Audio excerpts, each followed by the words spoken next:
حمدا كثيرا طيبا طاهرا دائما مباركا فيه حمد المعترفين بأنعمه العظيمة وآلائه الجسيمة.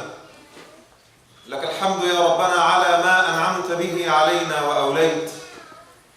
لك الحمد بعدد قطر الأمطار، لك الحمد بعدد ورق الأشجار، لك الحمد يا ربنا ما تعاقب علينا الليل والنهار. لك الحمد كما ينبغي لجلال وجهك وعظيم سلطانك. لك العتبى حتى ترضى، ولا حول ولا قوة إلا بك.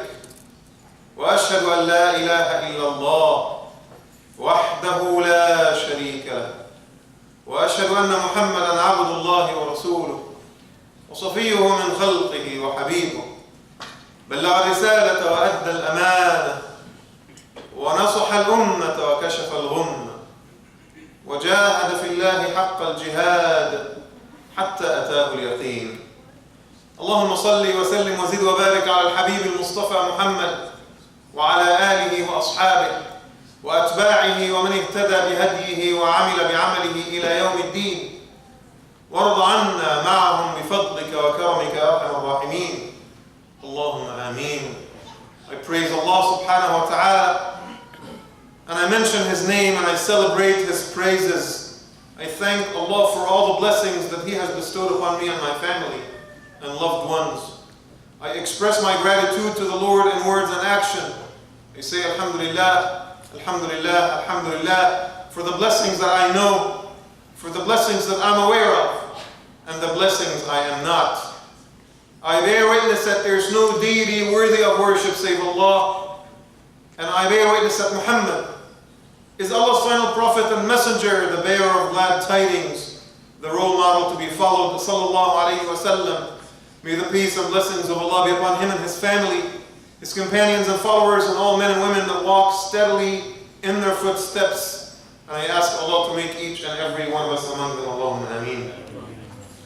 My dear brothers and sisters, I greet you with the greeting of Islam. Assalamu alaikum wa rahmatullahi wa barakatuh. One of the most beautiful ayat in the Quran was mentioned in Surah Al-A'raf. It's a comprehensive verse that I really wanted to share with you today because I came across it 2 days ago and it brought so much comfort to my heart.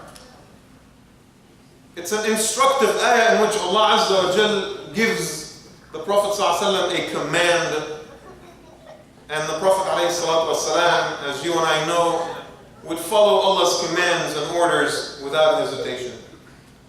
The ayah starts with the simple order, قُلْ, say, قُلْ لَا أَمْلِكُ لِنَفْسِي ضَرًّا وَلَا نَفْعًا إِلَّا مَا شَاءَ اللَّهُ. Allah subhanahu wa ta'ala commands the Prophet sallallahu alayhi wa sallam to say this, لَا أَمْلِكُ لِنَفْسِي ضَرًّا وَلَا نَفْعًا إِلَّا مَا شَاءَ اللَّهُ. It is not within my power to bring benefit to or avert harm from myself. Ya Muhammad, you need to say that to the community. You are a prophet and you receive revelation from Allah subhanahu wa ta'ala, but you need to say this statement that implies full surrender to the will of Allah and His decree. It is not within my power to bring benefit to myself or avert harm from myself. قُلْ لَا أَمْلِكُ لِنَفْسِي ضَرًّا وَلَا نَفْعًا إِلَّا مَا شَاءَ اللَّهُ, except that which God pleases. وَلَوْ كُنْتُ أَعْلَمُ الْغَيْبَ لَاسْتَكْثَرْتُ مِنَ الْخَيْرِ وَمَا مَسَّنِيَ السُّوءُ. And if I had any knowledge of that which lies beyond the grasp of human perception, if I have any knowledge of the things that are in the realm of the unseen, if I had any knowledge of the things that are beyond what you and I can see, which is collectively known as ilm al-ghayb, the knowledge of the unseen, right? So the Prophet says, or is commanded by Allah subhanahu wa ta'ala to say, وَلَوْ كُنْتُ أَعْلَمُ الْغَيْبَ لَاسْتَكْثَرْتُ مِنَ الْخَيْرِ وَمَا مَسَّنِيَ السُّوءُ. If I have any knowledge of the things that lie beyond our perception as human beings, then abundance of good fortune would have fallen into my lot. So many good things would have happened to me, and no evil would have touched me whatsoever, right? You would agree. If I knew what happens tomorrow, if I knew that the lottery, this particular number will win the lottery, then you will go and purchase that particular ticket, right? And then people can make bets and stuff like that and make money of thin air. If you know that going to that place, an accident is going to take place and it might hurt you, you will never go there. But Allah subhanahu wa ta'ala says to the Prophet to inform the ummah that even Muhammad himself has no control over the things that benefit him or the things that harm him, has no knowledge of the future, and cannot possibly understand what happens beyond human perception, because if he knew, so many good things would have happened to him and he would have protected himself from all kinds of bad things. إِنْ أَنَا إِلَّا نَذِيرٌ وَبَشِيرٌ لِقَوْمٍ يُؤْمِنُونَ. This is how the ayah ends. I am but a warner and a source of glad tidings to those who believe. Essentially, this ayah, brothers and sisters, comforts me because of this.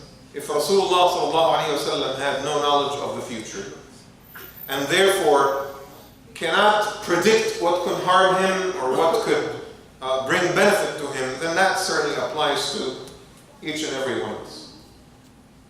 There's no possible way for us to avert harm or bring good upon ourselves, because the circumstances of life are totally beyond our control. And I think it's necessary to talk about that today, because many of us with good intentions, with good hearts, we went to the polls the other day and we cast our votes, and within our subjective judgment as human beings, we decided for ourselves. See, that's the first mistake. We decided for ourselves that voting for this candidate is better for the country, is better for society, is better for the economy, is better for international security than voting for that candidate. And it is based on that assumption of benefit and harm, we cast our votes. What we did not realize is that we have no control over the circumstances around us. We have no control over the future. Allah subhanahu wa ta'ala wanted to make a statement and show us. And it's really funny, because that failure to read the future was so widespread this time. All the pollsters, all the political scientists, all the pundits, all the TV personnel, all the anchors, everyone predicted so calmly and peacefully and with so much certainty that a particular candidate was going to win the elections, right? And every single one of us from day on, I mean, man, this is a joke. This is a joke. It's never going to happen. We're just having fun. We're enjoying this reality show, but it's not going to happen. Wallahi, up until like maybe 6 or 7 p.m. last Tuesday, people were still saying the same thing. It's never going to happen. The show is going to be over soon. And Allah subhanahu wa ta'ala willed otherwise. And now, because we've all made erroneous assumptions about the world, our community and many people beyond our community are in a state of anxiety right now. Because we think, if I could not bring this benefit upon myself, then harm will probably touch me now. And the ayah reverses the understanding. It tells you, harm and benefit both lie in the hands of Allah subhanahu wa ta'ala. Not in our hands, not in the decisions we make, because our decisions are very subjective, and the data that is available for us is extremely limited. Never, ever make assumptions that if I do 1, 2, 3, 4, 5, I'm going to be good. And never make assumptions if I did this, and that, it'll all be a disaster. Don't make such assumptions. Use your judgment to the best of your ability, but always delegate the matters to Allah subhanahu wa ta'ala. Now, I won't bring this ayah today by way of comforting us, and that's it. I bring up this ayah today because the Prophet ﷺ recited the ayah under circumstances that were very, very difficult in his time. And I did a little research this morning to read more into the history and the context. And I realized that the Prophet recited it in the month of Safar, which is our month right now. The month of Safar, in the 4th year after Hijrah, 2 major incidents happened in the Muslim community that were extremely catastrophic and extremely devastating. Now, it doesn't really compare with what we're going through. What we're going through is nothing. But I wanted to give you a good example from the tradition of the Prophet ﷺ. Those 2 incidents, one of them is called the tragedy of Bi'r Ma'una. There was a well that was called the well of Ma'una. particular tragedy happened there, and I will talk to you about it. And the other one was called Ma'satul Raji'a, the tragedy of Raji'a. And let me make a little disclaimer first. In no way am I suggesting that we need to be so simple-minded and go into the history and draw clear-cut parallels and say the Prophet did this and those were the results, therefore we need to do that and we are going to get similar results. I'm not saying that. And if you walk down that path, you will definitely commit a lot of error, because history is extremely complicated and you cannot draw parallels so liberally from history. What we can do, however, is to look at similar circumstances and how they impacted the believers and find a way to make sure that our response is similar, spiritually. Spiritually. We can always take different steps, but our hearts need to feel the same. Our hearts need to be at the same level of ease. What happened in the first incident, Ma'satul Raji'a? The tragedy of Raji'a is basically people from two tribes called Adul wal Tara pretended to be Muslim. And they came to the Messenger ﷺ and told him, Ya Rasulullah, our tiny little tribes became Muslim. Please send some of the companions to help us out and to teach us Quran and stuff like that. So the Prophet selected 10 of his best knowledgeable, most knowledgeable companions in order to basically send them to become teachers to the two tribes of Adul wal Tara. And that was extremely, extremely important for us to understand, that those were 10 teachers. They were not warriors, they were 10 teachers. And the Prophet ﷺ sent them to the tribe of Adul wal Tara. On the way, the tribes of Adul wal Tara showed their real intentions. And they invited 200 warriors from the tribe of Hudayl. And according to the story, فَاسْتَصْرَخُوا عَلَيْهِمْ نَفَرًا مِنْ هُذَيْلٍ فِي 200 مُقَاتِلٍ. They invited 2 warriors from the tribe of Hudayl, and they basically surrounded the 10 believers. And the 10 believers sought refuge to a hill, and they stood on that hill, knowing that if they go down the hill, they will basically be killed. So the companions basically started deliberating from within. What do we do? What do we do? The people of Adul wal Tara promised them, if you guys come down, we will not hurt you, we will not kill you, trust me, just come with us. And the intention was really to take them and sell them to Quraysh in Mecca. That was the plan. Now many of them said, okay, let's just surrender ourselves to the enemy. They promised that they won't kill us, everything is going to be okay. Their leader, however, Asim ibn Thabit, refused. And he said, I will never take the word of someone that just right now betrayed us. They came to us and they said, come as teachers, and now they showed their real intentions, and what they really want is hurt us. You guys should not trust them. So him and 7 of his followers decided to fight. And they all fought, and they all were killed. And 2 of them survived. Zayd ibn Dathina and Khubayb ibn Adi radiallahu anhu. They were 2 great companions, memorized the Quran with great knowledge of fiqh and stuff, the best suited teachers for the occasion. So the people of Adul wal Tara, those 2 tribes, took the 2 remaining survivors in order to sell them to the people of Quraysh, basically. Zayd ibn Dathina and Khubayb ibn Adi were taken to Quraysh. And there's a really beautiful narration that I wanted to share with you about the Sahabi Khubayb ibn Adi, because it's a really beautiful story about him. So he was captured by the Quraysh, and they had all these plans to execute him, basically. And in the midst of all this, he borrowed a razor in order to remove some hair from his body and follow the sunnah. Right? Men and women who are Muslim are supposed to always be clean, even though he knows that his end is near, but he wanted to follow the sunnah of the Prophet ﷺ. So he borrowed a razor from some families that were in the area. And after he's done, he's still holding the razor with his left hand.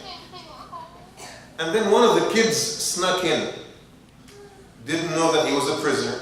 So one of the kids snuck in, and he took the kid and had the kid sit on his thigh. Now the mother of the kid, who is the wife of his captor, saw that and she went completely out of her mind and she started screaming. Oh my goodness, he's going to, of course, he's holding a razor with his left hand and he has a child on his right hand. So immediately she thought that he was going to use this as ransom or maybe kill my child. So when he saw the fear in her eyes, he said, are you concerned that I might hurt your kid? Wallahi la af'alu hadha abada. And he took the child, stood up and gave her son. I would never do that. I am a man of honor. Even though this could be the last card in my hand to protect myself from murder, I would never use it. And they took Khubayb ibn Adi, about to execute him. And they told him, what do you need? He said, just give me a minute to pray 2 rak'ahs. And then he prayed his 2 rak'ahs. And he made dua at the very end of the 2 rak'ahs. See, a lot of things happen here, brothers and sisters. Pay attention. He made dua and asked Allah subhanahu wa ta'ala, Allahumma inna naj'aluka fi nuhurihim. You know this dua that we say sometimes when we're scared of the enemy? Allahumma inna naj'aluka fi nuhurihim. Lord, you are the only one that stands between us and them. Wa na'udhu bika min shururihim. And we seek refuge in you from their evil. That dua that was made by a sahabi became a hadith later on, and the Prophet narrated it, and he made you and I say that dua in tough situations and circumstances. And then he said to him, Wallahi, if I wasn't worried that you would be a coward, I would have prayed a lot longer, but I wanted to make my 2 rak'ahs short. I did not want you to think that I was a coward. And Abu Sufyan asked him, أما تحب أن يكون محمدا هنا في مكانك نضرب عنقه وأنت بين أهلك سالما? Would you love for Muhammad to be right here in your stead and you are with your family completely safe? And his response was, والله لا أحب أن يكون محمدا في مكانه الذي هو فيه أن يشاك بشوكه. I would not want that the Prophet ﷺ to be in his family, with his family, in his own house right now, safe and sound, to be poked by a thorn, let alone him being in my stead. I would never want anything like that. And they took his life, radiallahu anhu wa arda. The same thing happened with Zayd ibn Dathina, radiallahu anhu. Again, 2 men, 10 men that lost their lives to betrayal, lost their lives to treachery at the time of the Prophet ﷺ in what historically became known as the tragedy of Rajia. Now what happened in the other one? You would think that this is really horrible. 10 people were killed in such a treacherous incident? Well, wait until you hear about the other one. 2 weeks later, 2 weeks later, another tribe came to the Prophet ﷺ and asked him, Messenger of Allah, we all accepted Islam. There's like a few thousand of us. And we need some companions to help us out with the deen, to teach us the Quran. And the Prophet ﷺ in the back of his mind, the treachery of what happened. So he asked the Sahaba, what do you think? I'm not going to ask you to go this time. And he actually told the messenger, إِنِّي أَخَافُ عَلَيْهِمْ مِنْ قَوْمِ نَجْدٍ. I am worried because the people of Najd are known to be treacherous. And the man said, the messenger of Allah, I will protect them with my life, don't worry about it, right? So he puts the matter to the companions and he said, who would volunteer? Again, think about it. 10 of their friends just died 2 weeks earlier in a very similar situation. And you know how many people volunteered? Over 70 of the companions volunteered. This is a matter of going and helping people with their deen. We rise to the occasion, Messenger of Allah. Over 70. And when they went all the way to this valley next to a well that was called the well of Bi'r Ma'una, the well of Ma'una. Again, thousands of warriors surrounded them and they were all murdered in cold blood. Now, unlike the first delegation, these guys did not have any weapons. So they were all murdered in cold blood. May Allah subhanahu wa ta'ala protect you and your loved ones. Allahumma ameen. Think about what happened here. 70, and before them 10. And if you read the history, 5 or 6 months earlier, it was the Battle of Uhud in the 3rd year, in Shawwal of the 3rd year. So within like 6 or 7 months, the believers lost probably about 150 of their best teachers. What do we gather from this? What do we gather from this? These are two events that happened in the month of Safar, which is the month in which we are right now on the Hijri calendar. And here's why I bring this up. Number one, Muslims are bearer of the torches of light. They're ambassadors of peace. We are standing guard by the posts of morality and ethics and knowledge in the world. We are the bearers of values and principles. We cannot let fear and anxiety phase us from our mission. We cannot allow hearsay and mockery and bigotry sway us from the path. We cannot afford to do that. If you're an average human being, make your own decisions. But you're Muslim. You belong to this ummah.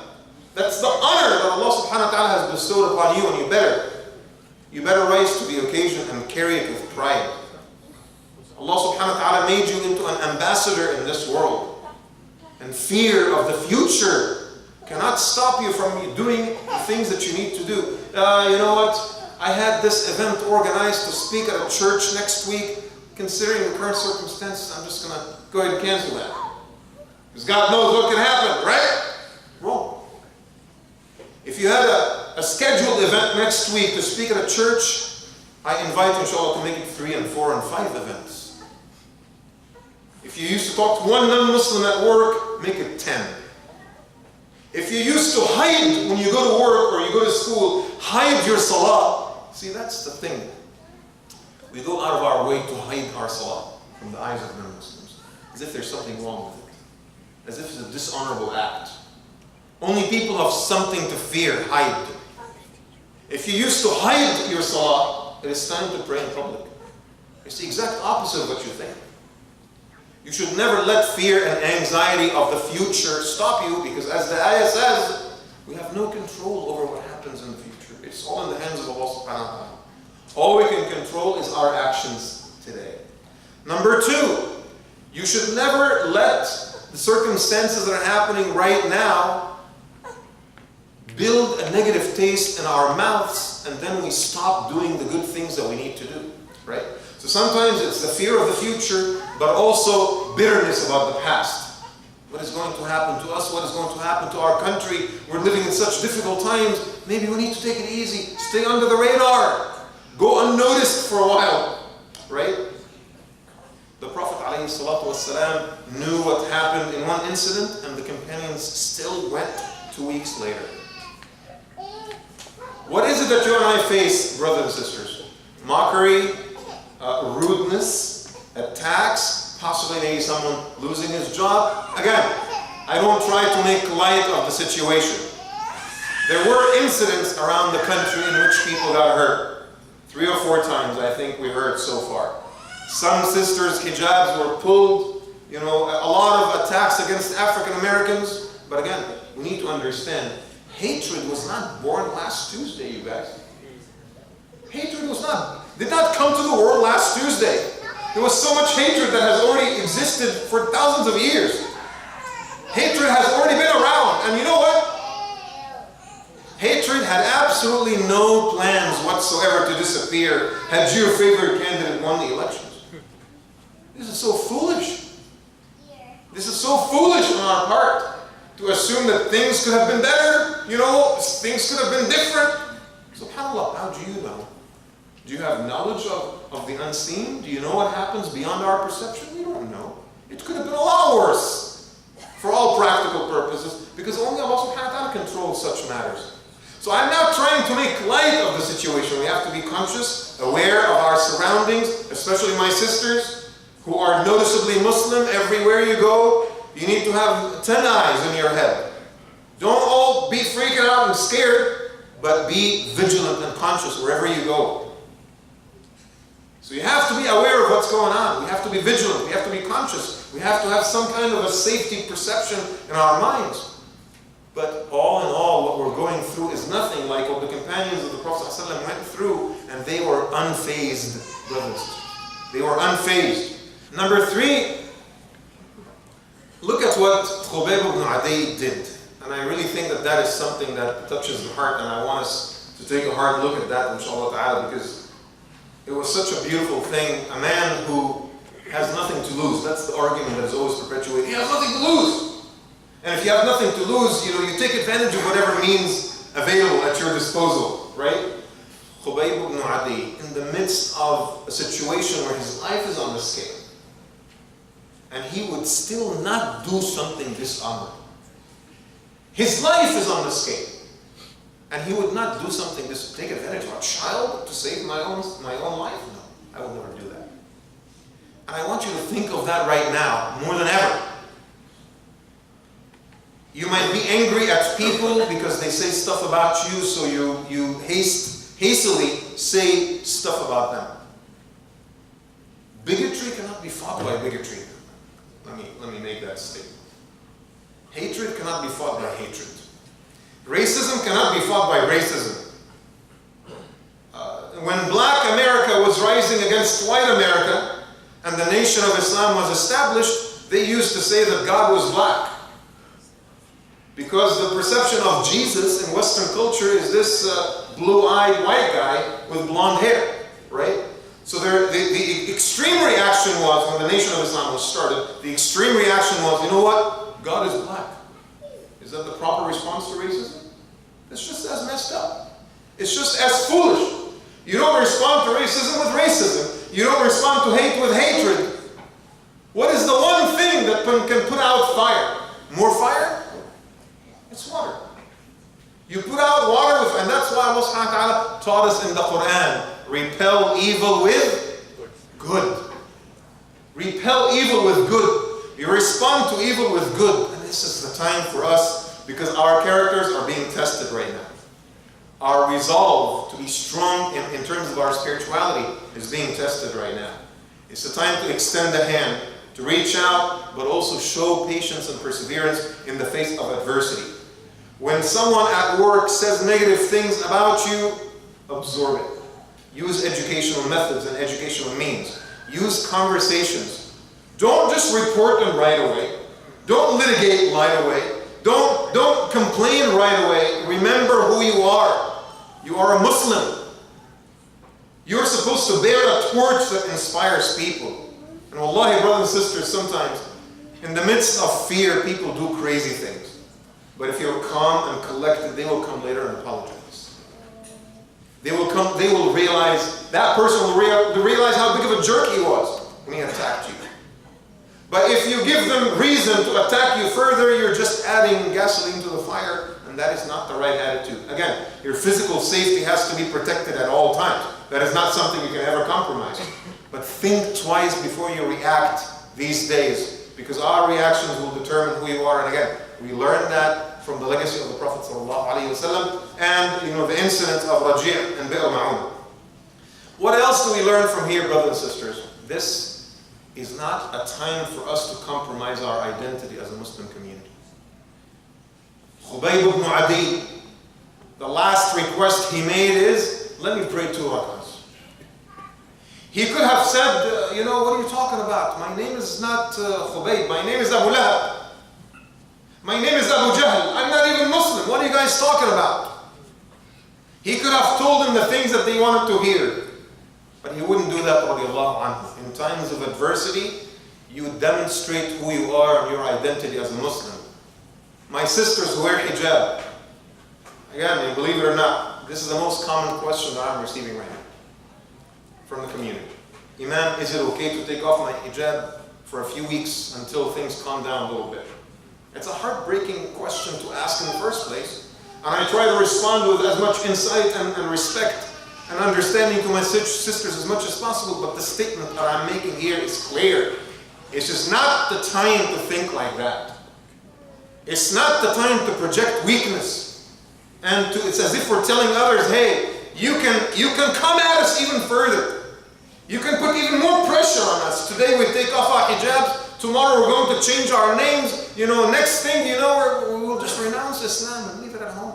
It's okay. The more pressure you put on us, the more results you will get. It's a beautiful thing. Keep applying that pressure on us. That's the message you're sending. It's not the time to hide your identity or tone it down a little bit. It's not time when your friends at work are calling you Muhammad as usual and you say, just call me Mo. I decided to go by Mo from now on. It's not the time to do that. This is not the time to do that. As a matter of fact, and here's a statement that might be a little bit controversial. As a matter of fact, I think that more of our sisters in this day and age need to start wearing hijab. Wallahi, if you don't wear it to please Allah subhanahu wa ta'ala, wear it out of solidarity to your sisters. So that more people at Walmart and Safeway and at the workplace and out on the streets see hijabi sisters. But if you take it off right now, not only that you're hurting yourself, you're hurting everyone else as well. This is the time for more and more brothers to look Muslim. I don't know how that is achieved. But think of a way to start looking more Muslim these days. But never hide. Whatever you do, don't hide who you are. Do not hide your identity.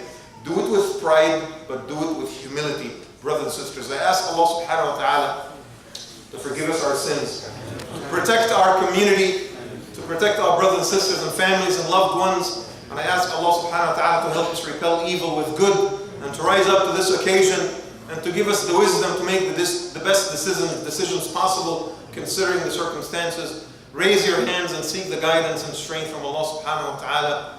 ادعوا الله وأنتم موقنون بالإجابة.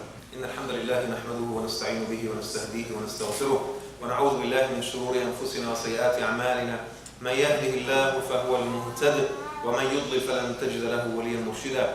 وأصلي وأسلم على المبعوث رحمة للعالمين وقائد الغر الميامين محمد الصادق الوعد الأمين. اللهم صل وسلم وبارك عليه وعلى آله وأصحابه والتابعين ومن تبعهم بإحسان إلى يوم الدين وارض عنا معهم بفضلك وكرمك يا أرحم الراحمين اللهم آمين. My dear brothers and sisters, again today we are covering some lessons from two major tragic incidents that happened in the month of Safar in the 4th year after Hijrah, and how the Prophet ﷺ responded to those two tragic incidents. One of them is the incident of Raji'a, in which 10 of the best teachers of the companions were basically murdered in cold blood. And the other one, subhanAllah, was another delegation of 70 teachers that were killed in those two treacherous attacks of betrayal. And I said that the Prophet ﷺ, and the way the community responded to that gives us a lot of insight as to how we as a community need to respond today to what seemingly appear to be bad news or whatever it is. And I established something that at the core of all of this, our expectations are often wrong. Our expectations are often wrong. Sometimes something happens to us and we expect it to be so bad, then it turns out to be good. And sometimes something happens to us that looks like it's so good, and it turns out to be extremely, extremely bad, right? Opportunity. So you have a job and you're getting paid $60,000 a year. You're offered a job and then you're getting paid $120,000 a year. That's double what you're used to me. At face value, it looks like, man, alhamdulillah, things are opening up to me. I'm making it in the world. But then you end up getting so busy at work and you compromise your family. And then your spouse leaves you. And then your kids get messed up. And what was it all about? So was it good for you or bad for you? It appeared to be good for you, but it turns out to be bad for you. And the opposite is true. This applies to every single thing in our life. And that's why, while our actions need to reflect the measurements we take subjectively, I'm not saying just sit at home and do nothing. I still have to calculate and plan and see what's going on and decide accordingly. But in your heart, you have to be comfortable with the outcome that comes from Allah subhanahu wa ta'ala regardless. We may have made certain decisions a few days ago in terms of how we cast our votes. And we've done our research and we've used our subjective judgment to the best of our ability. What happens in the next few months or years is entirely in the hands of Allah subhanahu wa ta'ala. We should not even worry about it. And I shared with you some insight from those two tragic incidents that took place. And the gist of it was very simple, brothers and sisters. We don't know the future. We cannot avert harm if it's decreed. And we cannot bring benefit upon ourselves if it is not decreed. And this is not the time to hide who we are and feel scared about our identity as Muslims, right? And I wanted to conclude with something beautiful and simple. This is time for dua, brothers and sisters. It's time for dua. The Prophet ﷺ, for one entire month after Safar, so the rest of Safar and most of the month of Jumada al-Ula, right after, the Prophet ﷺ prayed Salatul Qunut, Dua al-Qunut. You know this dua that is said after you stand up from ruku'? The Prophet ﷺ prayed Dua al-Qunut every single prayer for an entire month, for 30 days. Because his heart was hurt about what happened. But he did not want to feel angry or spiteful or upset. So he, sallallahu alayhi wa sallam, decided that the best method to go is to make as much dua as possible.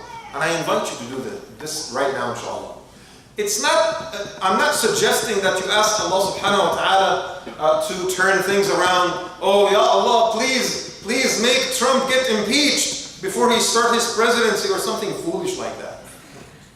Don't repeat the same mistake that you just made. Right? Speak to Allah subhanahu wa ta'ala and ask him, Ya Allah, bring the best circumstances upon us and upon me and my family and my community, and give my heart the peace to understand your decisions and to accept them and to feel calm about them. Allah subhanahu wa ta'ala makes decisions and then you feel friction in your heart. I don't like what Allah just decided for me right now. You may not verbalize it, but your actions testify to it. So you say, Allahumma rabbini, Ya Allah, give me content with your decree. Make me accept your decree. Make me love your decree. Right? That should be our attitude and our dua right now. And I wanted to give you a quick reminder. Some of our brothers and sisters who have feelings of despair, who have feelings of anxiety, who might think, oh my God, America hates us now.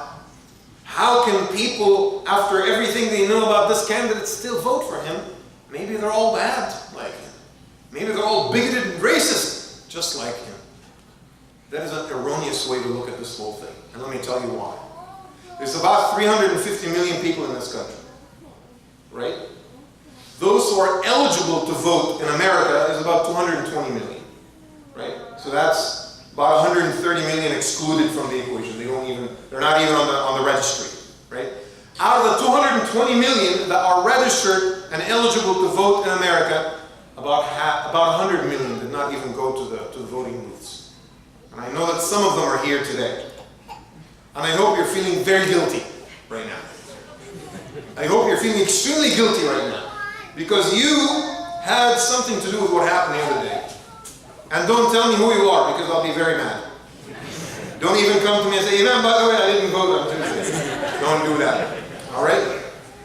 100 million registered voters in America did not even go to the voting booths. What are you complaining about? Right? Now, how many is remaining? 120 million. Let's say half of them voted this way and the other half voted that way. 60 million people. That's a little bit less than 60 million people. Of the 60 million people that voted for Trump, I want to say at least half of them only did that because they did not like the other candidate. If it was maybe some other candidate, they would have voted for him. But there's no way we're voting for her. I'd vote for Shaitan, but not her. Right? That's where they were coming from. You know, good for good or bad, that's where they're coming from. And then you have 30 million people that can potentially be people who voted for him because they're hateful and bigoted and racist. That is less than 10% of the population of this country. Do not ever lose hope in people. Do not ever make assumptions about people. Do not let evil make you think that the world is void of good. Because that is the job of Shaitan. To take evil, Shaitan ya'idukum al-faqr. You know what the Quran says. Shaitan promises you, he makes a case to you to show you that the world is in a state of deprivation. Faqr, deprivation. Deprivation of wealth, deprivation of resources, deprivation of love, deprivation of cooperation. The world is just a horrible place. Shaitan is perpetuating that notion in our minds, and we should never let that happen.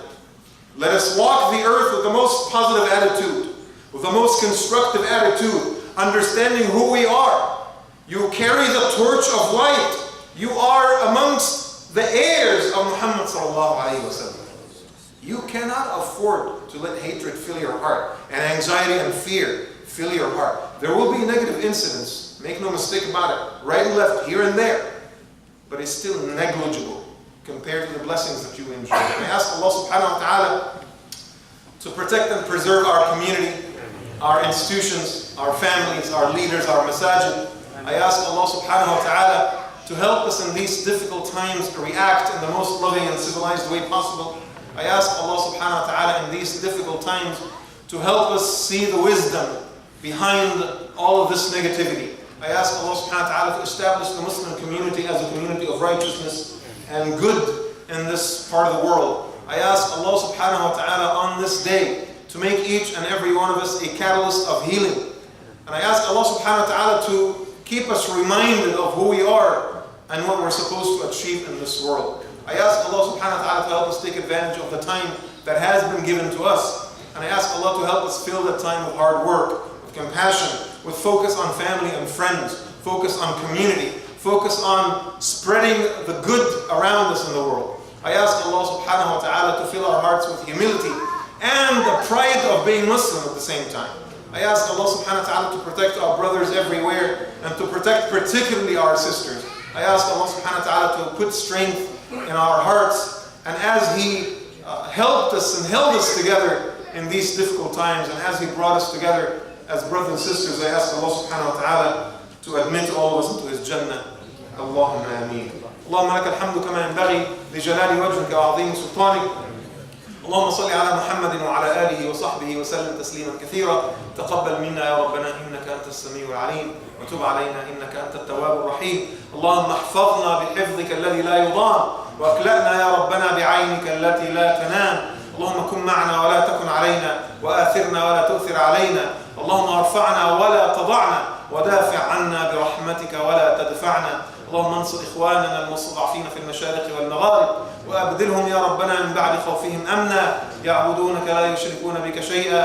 اغفر يا ربنا للمؤمنين والمؤمنات المسلمين والمسلمات الأحياء منهم والأموات إنك سميع قريب مجيب الدعوات يا رب العالمين. وأقم الصلاة إن الصلاة كانت على المؤمنين كتابا